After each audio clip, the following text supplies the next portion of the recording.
Hello everyone, channel पे फिर से स्वागत है।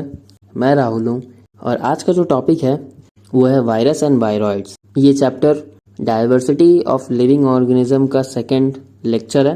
पहले लेक्चर में हमने देखा था क्लासिफिकेशन, टेक्सोनॉमी, 5 किंगडम क्लासिफिकेशन। तो आज जानेंगे कि वायरस एंड वायरॉइड्स होता क्या है। तो चलिए स्टार्ट करते हैं। पहले जाने वायरस क्या होता है। तो जैसे हमने क्लासिफिकेशन में देखा कि इसका जिक्र हमें किसी भी क्लासिफिकेशन में मिलता नहीं है, क्योंकि वायरस जो है वो ट्रू लिविंग ऑर्गेनिज्म की तरह शो कभी करता ही नहीं है। वायरस एक नॉन सेलुलर ऑर्गेनिज्म है और अगर बात कर ले कि जब ये होस्ट बॉडी से बाहर रहता है तो अपने आप को एक क्रिस्टलाइन स्ट्रक्चर की तरह शो करता है as a non living organism. और जैसे ही ये होस्ट सेल के अंदर आता है तो ये क्या करता है, होस्ट सेल के सिस्टम को अपने कंट्रोल में लेकर अपने आप को रेप्लिकेट करना स्टार्ट करता है। तो ये रहा वायरस एंड वायरस के प्रॉपर्टीज। अगर बात करें कि वायरस का जो टर्म है उसका मतलब होता है वेनम और पॉइजनस फ्लूइड, मतलब जहरीला, जिसको दिया था किसने, साइंटिस्ट पास्चर ने। अगर स्ट्रक्चर की बात करें तो वायरस जो क्रिस्टलाइन स्ट्रक्चर शो करता है वो बेसिकली लार्ज प्रोटीन से मिलके बना होता है, जिसे हम लोग कैस्पिड बोल रहे हैं। अगर प्रोटीन के अलावा वायरस का अपना खुद का जेनेटिक मटेरियल होता है, जो कि आइदर आरएनए हो सकता है या डीएनए हो सकता है, कोई भी एक होगा, दोनों नहीं हो सकता है। और ये जो जेनेटिक मटेरियल है इसी के थ्रू वायरस जो है अपना इन्फेक्शन फैलाता है। अगर बात करें तो वायरस जो है, जो सिंगल स्टैंड आरएनए वायरस होते हैं वो जनरली प्लांट्स पे इन्फेक्शन फैलाते हैं। और जो वायरस आइदर सिंगल स्टैंड हो या डबल स्टैंड हो, या जिनके पास आरएनए हो या डबल स्टैंडर्ड डीएनए हो, वो जनरली एनिमल पे अपना इन्फेक्शन शो करता है। तो ये रहा स्ट्रक्चर। इसके अलावा भी देखें तो वायरस का जो क्रिस्टल, जो सेंटर पोर्शन है, वो एक चारों तरफ से कवर्ड एक इन्वेलप से प्रोटेक्टेड रहता है। और इन्वेलप में हमको वेरियस मॉलिक्यूल्स ऑफ प्रोटीन्स देखने को मिलता है, जो कि एज अ रिसेप्टर काम करता है। इसी प्रोटीन के हेल्प से वायरस जो है अपने होस्ट सेल बॉडी को ढूंढता है और उसके सरफेस के साथ अटैच भी होता है। तो ये बेसिकली रहा स्ट्रक्चर। अगर एक टाइप की बात करें तो बैक्टीरियल वायरस और बैक्टीरियोफाज, ये होता क्या है, बेसिकली नाम से हमको पता चल रहा है कि ऐसा वायरस जो कि बैक्टीरिया पे अटैक करता हो, तो जिसके पास अपना खुद का डबल स्टैंडर्ड डीएनए होता है। Basically most of the virus जो होता है वो इन्फेक्शनस होता है, हार्मफुल होता है। बट बैक्टीरियोफाज क्या हमको देखने को मिलता है, एक बेनिफिशियल वायरस में से एक है जो कि बैक्टीरिया पे अटैक करता है। अगर बैक्टीरियोफाज का थोड़ा स्ट्रक्चर देख ले तो जनरली हमको एक हेड मिलता है जो कि पॉलीहेड्रल है, जिसके कई सारे फेस होते हैं, और एक हेलिकल टेल होता है। और ये टेल और हेड को जोड़ने का काम करता है कौन, एक शॉर्ट कॉलर। अगर हेड की बात बोले तो हेड जो है बेसिकली एक क्रिस्टलाइन स्ट्रक्चर है जो कि अगेन प्रोटीन से मिलके बना है, जिसको हम लोग बोल रहे थे कैस्पिड। और ये कैस्पिड कई छोटे छोटे कैस्पोमेयर से मिलके बना होता है।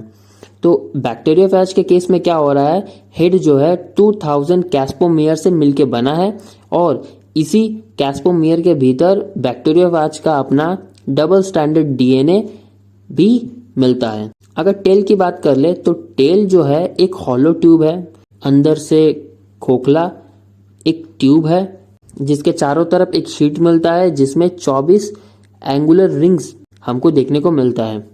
और इसी टेल के एकदम नीचे हमको मिलता है एक बेस प्लेट, जिससे कई सारे टेल फाइबर्स अटैच होके रहते हैं। अभी आगे जाके हम लोग देख लेंगे कि सबके रोल क्या है। तो अगर हम बैक्टीरियोफेज के मोड ऑफ एक्शन की बात करें कि किस तरह से काम करता है, तो फिगर में देखो, पहला तो है बैक्टीरियोफेज बैक्टीरिया सेल पे लैंड करता है। लैंडिंग के लिए उसके सरफेस पे अटैचमेंट के लिए जो मेन रोल प्ले करता है वो है टेल फाइबर। टेल फाइबर के हेल्प से वो पहले लैंड किया। लैंड करने के बाद जो अगला जो रोल होता है वो होता है पिनिंग, जिसमें रोल कौन प्ले कर रहा है? Base plate. Base plate basically क्या करता है? एक पॉइंट बनाता है बैक्टीरियल सरफेस पे। एक हॉलो पॉइंट बनाने के बाद फिर बैक्टीरियोफेज क्या करता है? अपने जेनेटिक मटेरियल जो कि डबल स्टैंडर्ड डीएनए है उसको इंजेक्ट कर देता है बैक्टीरियल सेल में। उसके बाद जब बैक्टीरियोफेज के डीएनए बैक्टीरियल सेल में जाता है, उसके बाद बैक्टीरियल सेल ये अपने आप को रेप्लिकेट करता है। फिर उसके बाद कई सारे नए छोटे छोटे बैक्टीरियोफाज बनाता है जो कि अल्टीमेटली ग्रोथ होके बड़े होकर बैक्टीरियल सेल को रप्चर करके डिस्ट्रॉय करके फिर बाहर आ जाता है। तो इस तरह से बैक्टीरियोफेज अपना काम करता है बैक्टीरिया के ऊपर और अपना रिप्रोडक्शन भी करता है। तो वायरस के बाद देखेंगे कि वायरॉइड्स क्या होते हैं। तो ऐसे पैथोजन जो कि सिर्फ प्लांट पे ही अपना इन्फेक्शन शो करता है, ऐसे को हम लोग वायरॉइड्स बोल रहे हैं और इनको हम लोग प्लांट पैथोजन भी बोल सकते हैं।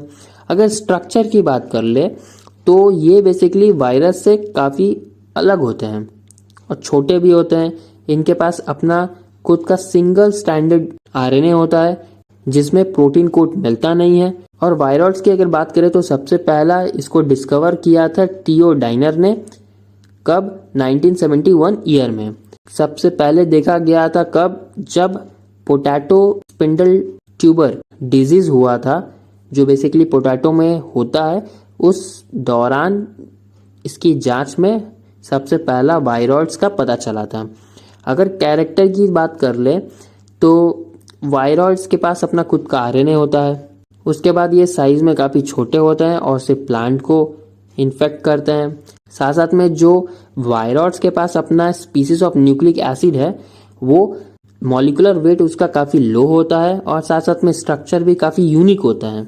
और वायरॉइड्स को बेसिकली हम लोग दो फैमिलीज में क्लासिफाइड करते हैं।